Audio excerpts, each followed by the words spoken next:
lovingly cares for the twins before the baby polar bears, no bigger than your hand, find their feet for the very first time.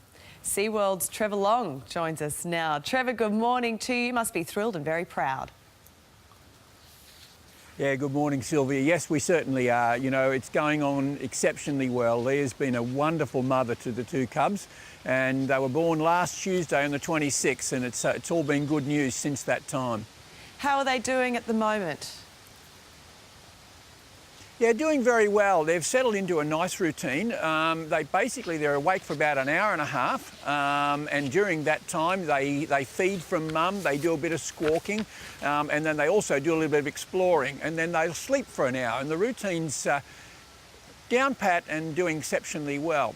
We've got some incredible monitoring equipment that we've been able to not only capture some wonderful vision, but we can hear everything that goes on. So we hear them crying, we can hear them suckling, we can hear mum looking after them. So we're very pleased with the progress so far. They're so tiny, aren't they? Have you welcomed polar bear cubs before at SeaWorld? Yes, we had. These are our second cubs. We had a cub, Henry, back in May 2013. So this is quite critical because the captive breeding of polar bear cubs could actually be what makes them survive in the long term in the wild, because there's 5 polar bear nations and there's 19 subpopulations, and some of those are in decline.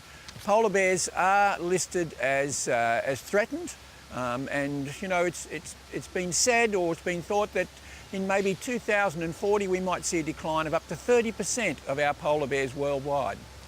These critical stages are very, very important in the early stages after birth. What goes into rearing them, I suppose, at this stage? What's involved?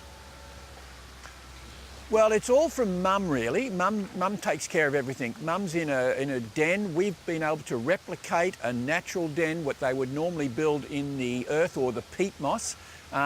She's in a concrete den with natural bedding, and mum really takes care of the whole operation. Mum's feeding them, she's toileting them, and she's looking after them. She'll bring them in close to her, not let them wander too far away. Yeah, they are right under her thumb there, quite literally, aren't they? Just quickly, Trev, any names yet?